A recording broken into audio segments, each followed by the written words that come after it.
Welcome back, everybody. This is week 12 of Marketing 2700, Product Design and Development. I'm Brad Scheller, and I just want you to take a moment and think about where you started. Week 1, you may have been wrestling with what a stage gate process even was. You were probably figuring out how to talk to users to get information on a product. Some of you probably weren't even sure what a prototype meant or even knew that chasms needed to be crossed. And I bet most of you never even thought about Claude Code, Opus 4.6, Notebook LM, or Perplexity. Now look how far you've come. You understand the historical evolution of how products were developed and where that process is going in the very near future. You worked with a team to develop a product concept. You built and tested prototypes. You used simulated persona. You thought seriously about who your customer is and what problems you're actually solving for them. That's real work, and it's the foundation of everything else is built on. This week, we shift gears. Everything we've done up to now has been about building the right product. This week is about getting that product to the people, the right people who need it. This week is about developing a go-to-market strategy, pricing, channels, launch planning, the business model canvas. These are the tools that take a great product prototype and turn it into a real business. And here's the honest truth. For what is truth if it's not honest, right? Building a great product is hard, but selling it to real customers and reaching them, earning their attention, getting them to pay, that's a different kind of hard. And most products don't fail because they were poorly designed. They fail because nobody figured out how to get them into customers' hands. And that's what we're going to fixate on this week. So let's get started. All right, let's start by walking through exactly what's on your plate this week. Because there's a lot happening and I want to make sure nothing slips through. So you've already watching this kickoff video right now, so that's a good thing. It's went off your list. And next, you're going to be reading an assignment in chapter 16. That's on patents and intellectual property. We don't spend a ton of time on IP in this course, but it matters. The moment you have a product worth protecting, you need to understand what tools are available to you. Sometimes, though, patents are crucial, and sometimes they're the wrong thing to do, especially considering when trade secrets could be given away by them. The quiz this week is built around that chapter, so read it carefully.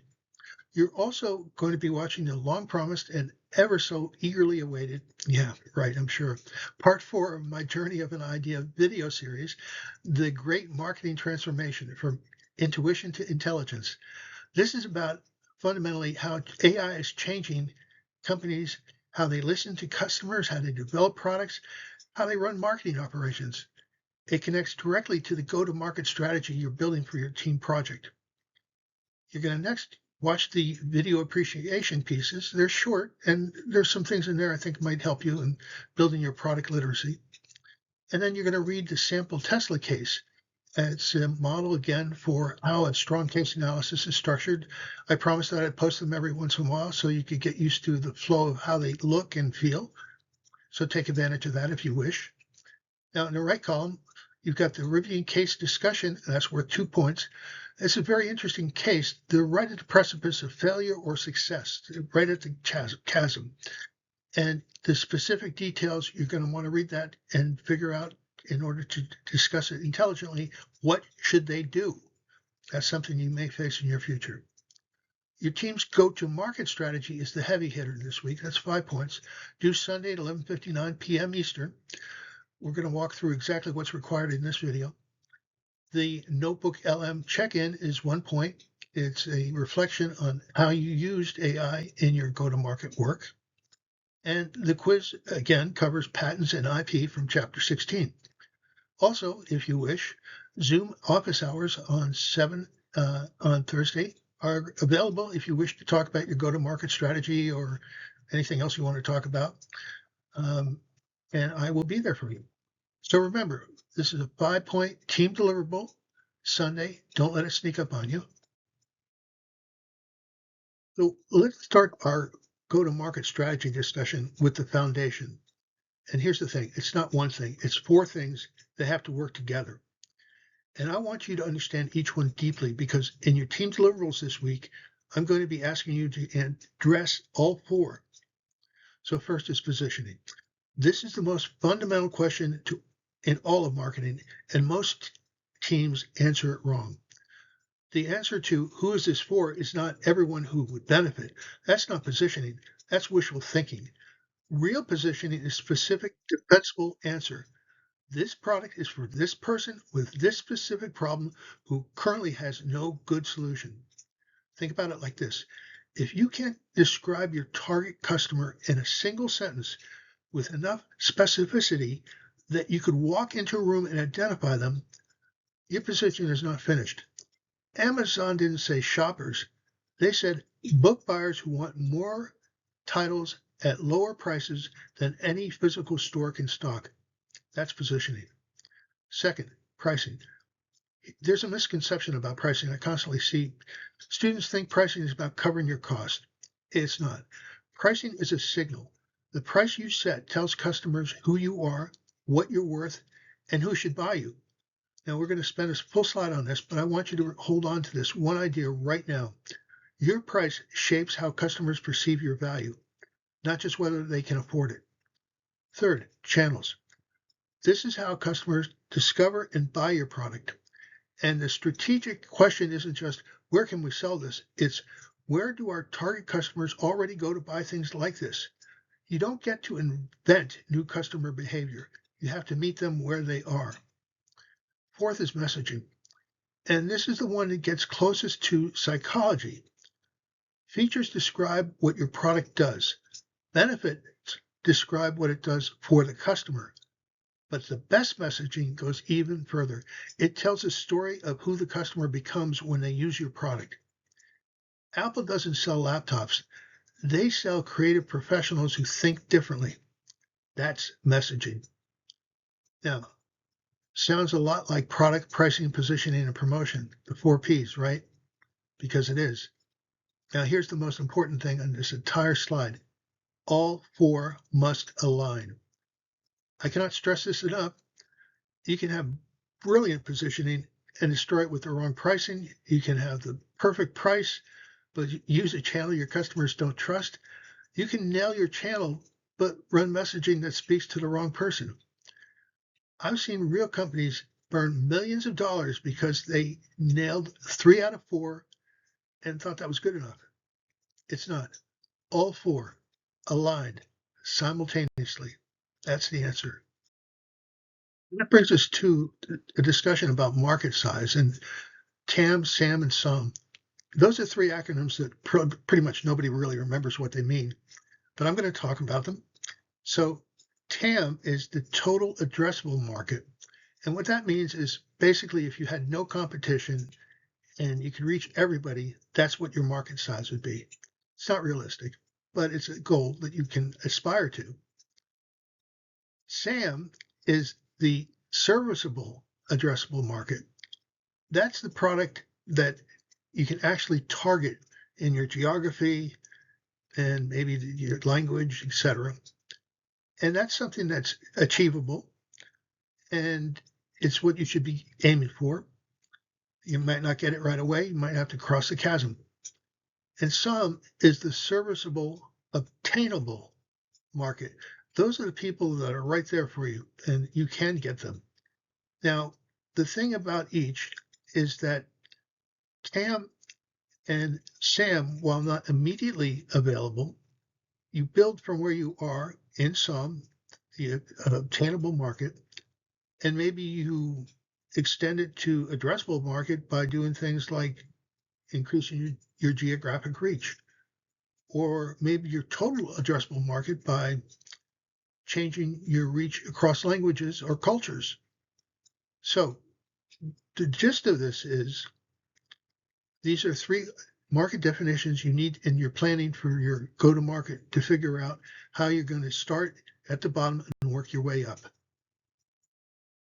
So we've been harping on this idea pretty much the last couple of weeks about one of the most important frameworks in all product strategy. And it's the theoretical engine behind your Rivian case discussion this week. As you know, and I've been mentioning it before, Geoffrey wrote Crossing the Chasm in 1991, and 30 plus years later, it's still the best explanation of why most new products fail to scale.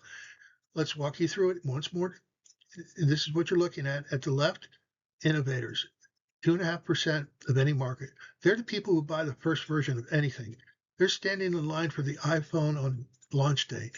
They're running beta software. They tolerate bugs, incomplete features, and lack of support because they love being first and they love the technology itself. Next is the early adopters. That's 13.5%. They're the visionaries. They're not just tech enthusiasts. They see how this new product gives them a strategic advantage, and they're willing to tolerate imperfection because the upside of being ahead of the market is worth it to them. Here's the critical nuance. Early adopters don't need references. They'll take your word for it. They want to be the ones other people look to. And then there's the chasm. This is where most products fail. And it's not because they're bad products. It's because what it takes to win early adopters is almost the opposite of what it takes to win the early majority. The early majority, they're 34% of the market. This is where the mainstream success lives. But they are pragmatists. They're not excited by innovation for its own sake. They want to know what else or who else is using this and what is the proven return on investment. Is there a complete solution with support, training, and references from people like them? Now, the early majority will not buy your product because it's new. They'll buy it because it's proven. And that's the chasm. The early adopters who loved you gave you zero credibility with the early majority because pragmatists don't trust visionaries. They trust other pragmatists. Next, it's the late majority, another 34%. And they're conservatives. They adopt when it's standard practice in their industry. And then they're laggards, 16%, and they only adopt when they have no other choice. Now, why does this matter for Rivian? Well, Rivian found the early adopters, the adventure enthusiasts who love EVs and are willing to pay premium prices and wait through production delays. That's not the problem. The problem is, can they cross the chasm into the early majority? Can they become the trucks that is pragmatic, mainstream American truck buyers choose? Buyers who currently drive Ford F-150s and Ram 1500s and have zero interest in being on the bleeding edge. That's the strategic question your case discussion this week is about. And it's directly relevant to your own products. As you build your go-to-market strategy, ask yourself honestly, are you pitching to early adopters, the ones who get excited about what's new? Or have you built a strategy that can reach the pragmatist majority? So I said earlier we'd be talking about pricing, so let's talk about pricing. And let me start with something that might surprise you. Most people think about pricing completely backwards. They think, what does this cost me to make and what can I add on top? That's cost plus pricing. And while it's the most common approach, it's also the most dangerous. Cost plus pricing is dead simple. Calculate your cost, add a markup percentage, that's your price. Plenty of industries run on this: manufacturing, construction, professional services. And it does guarantee a margin as long as your cost estimates are right. But here's the fatal flaw. It has nothing to do with what your product is actually worth to the customer. You might be leaving enormous value on the table, or worse, you might be pricing yourself out of a market because your costs are high, without ever asking whether the customer would have paid more. Now, competitive pricing is better. At least you're looking at their market. You match your competitors or undercut them. Clear signal to customers, easy to benchmark. But this strategy has its own trap, the race to the bottom. When everyone in a market is pricing based on everyone else's prices, prices can only go one direction, down. Margins erode across the entire industry. You start competing on cost efficiency rather than value creation. And the winner of that race is usually whoever has the deepest pockets to sustain the losses, not whoever has the best product. Now, value-based pricing is the hardest and the only approach I actually recommend. It's the porridge is just right? The question is not, what does this cost? The question is, what is this worth to the customer?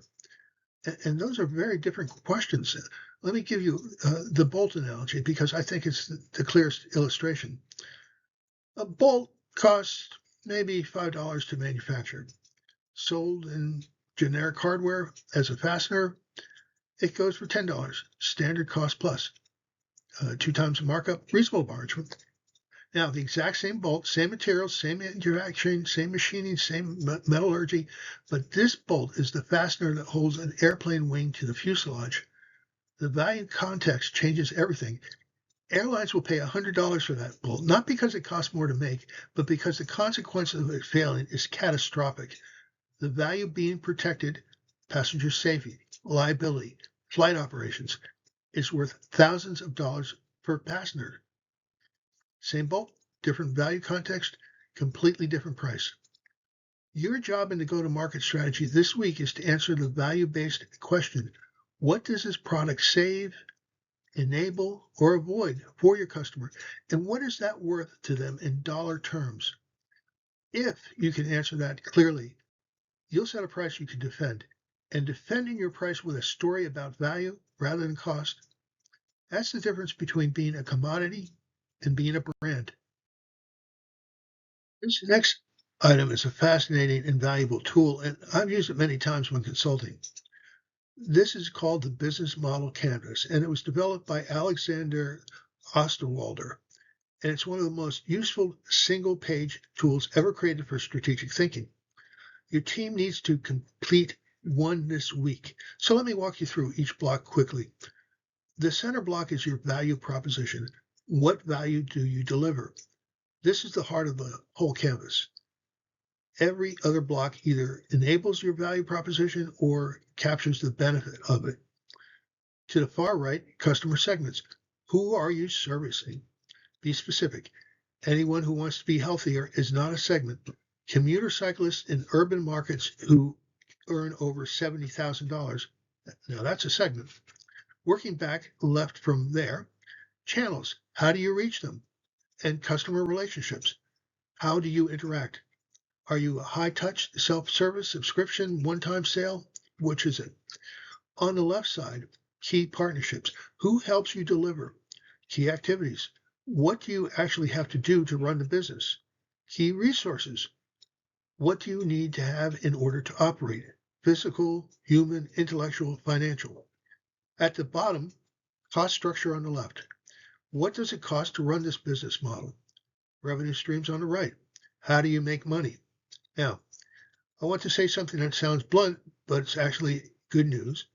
If you can't fill out the canvas, you don't have a business model, you have a project, you have a hobby. That's not a criticism. That's a diagnostic tool. If you sit down with your team to fill this out in Canvas and you find yourself unable to answer certain blocks, that's exactly the information you need. These blank boxes are not failures. They're your research agenda. They tell you what you still need to figure out before you launch. The Canvas is a living document. Your first version will be wrong, and that's fine. Hypothesize, test, update, keep iterating. In fact, load it into Claude Code Opus 4.6 and ask it to brainstorm it with you. Ask it to be blunt but kind and offer suggestions and knowledge. For this week's deliverable, I want all 9 blocks completed with your best current thinking. Not perfection, but thoughtful, defensible answers that show you're genuinely wrestled with the business model. It'll pay off. Now, next, let's face it, your product doesn't reach customers by itself. Distribution is the machinery that makes that happen. And it's one of the most underestimated strategy decisions in a go-to-market plan. Direct channels, that means you own the relationship. Your website, your stores, your salespeople. The benefits are real. You keep more margin. You control the brand experience. And you collect customer data directly. When someone buys from your website, you know who they are, what they bought, and what they looked at before deciding. The trade-off, well, you pay for everything, every click, every fulfillment, every support ticket. You can't borrow someone else's audience. You have to build your own. Now, indirect channels, Retail partners, distributors, resellers, they give you reach you couldn't build on your own. Amazon has 300 million active customers. If your product belongs on Amazon, you can access that audience immediately. But to pay for it, retailers take 30 to 50% margins. Distributors add another layer. And critically, you lose visibility into who your customer actually is. The retailer owns that relationship. Most mature companies run both: direct for high value customers who need relationship management, and direct for volume and reach in mass markets. Here's your decision framework. 4 questions. What type of product is it? Does it need hands-on explanation, or can it sell? What's your price point? Does the margin math support a multi-tier distribution chain? Where do your target customers already shop? And when you run the numbers, what channel is actually economically viable? For your go-to-market strategy this week, pick a channel strategy and justify it with those 4 lenses. Don't just pick the easiest ones, pick the right ones. Now, next, I want to challenge a mental model a lot of people bring to product launches. The image in their heads is you build the product, you announce the product, and then customers come and buy the product. And as my dear old dad used to say, that's not a launch, that's a wish. So a real launch is a phased experiment. And the first 90 days is where you figure out whether your assumptions about the customers, channels, and value are actually true. Days 1 through 30 is your beta. You're not trying to maximize volume. You're trying to maximize learning. 50 to 100 early customers, handpicked if possible, people who are motivated, who will give you honest feedback, and who represent your target segment. Your job in this phase is brutal honesty. Are they using it the way you intended? Are they getting value? Are they telling their friends? Or are they complaining to customer support? Product market fit isn't a moment, it's a pattern. And this is where you start to see it. Days 31 through 60, you expand 500 to 1,000 customers. Now you're testing not just the product, but the engine around it. Which acquisition channel brought the best customers? What messaging resonated? Can you get customers predictably, or was the first wave a fluke? The key metric here is repeatable acquisition. If you can get 10 customers, can you get 100? If the answer is yes, you're ready to launch. If the answer is, we got lucky, you've got another 30 days, you're going to need them. So day 61 through 90, full public launch. Now you push hard. Public relations, content, paid acquisition, remove the wait list. But critically, you're not starting from zero. You have case studies from the beta. You have refined messaging. You have a product that's been tested. You're launching from a position of evidence, not hope. Now here's my final point on this. Don't plan beyond 90 days in detail, because you're going to learn so much in these first 3 months that change everything. Plan the first 90 days precisely. Build the rest as you go. Okay, let me be precise about what you're turning in this week. 6 deliverables, due Sunday, 11:59 p.m. Eastern. It's worth 5 points towards your final grade. 1, the business model canvas, all 9 blocks. Again, I'm not looking for a polished version of your pitch. I'm looking for evidence that you genuinely thought through all 9 dimensions of your business. If certain blocks are still hypotheses, say so and explain what you need to learn to confirm them. 2, market sizing, TAM, SAM, and SUM. Show me the numbers and show me the math. Where did these numbers come from? What are your assumptions? I want to be able to follow your logic. 3, competitive analysis with a positioning map. Pick the 2 dimensions that matter most to your target customer. Place yourself and your competitors honestly. Then explain in 2 or 3 sentences what makes your positioning defensible. And if it's not, if you're just part of the pack, how can you change the perception of how the market is perceived by customers that's still meaningful to them? 4, pricing strategy. State your strategy and defend it. Is it cost plus? Is it competitive? Is it value added? Tell me why. Why are you going with that? What's your gross margin? 5, what's your 90-day launch plan? Be specific. What are the phases? What are the named channels? What are you going to do to grow your social presence? Tell me what type of content, what conversion rate you're targeting. 6, financial projections, customer acquisition cost, lifetime value, the lifetime value to customer acquisition ratio, and any other analysis that you need to defend your position. Let me see your logic, make it defensible. And look ahead to next week with the practice presentations. That's your full dry run before finals. Everything you build this week feeds directly into that presentation. Now, you've done remarkable work this semester. This week finish strong. Sunday, 11:59 p.m. And I'll see you in the discussion forums or on Thursday if you need me. And I wish you luck on the Rivian case. Have a good week.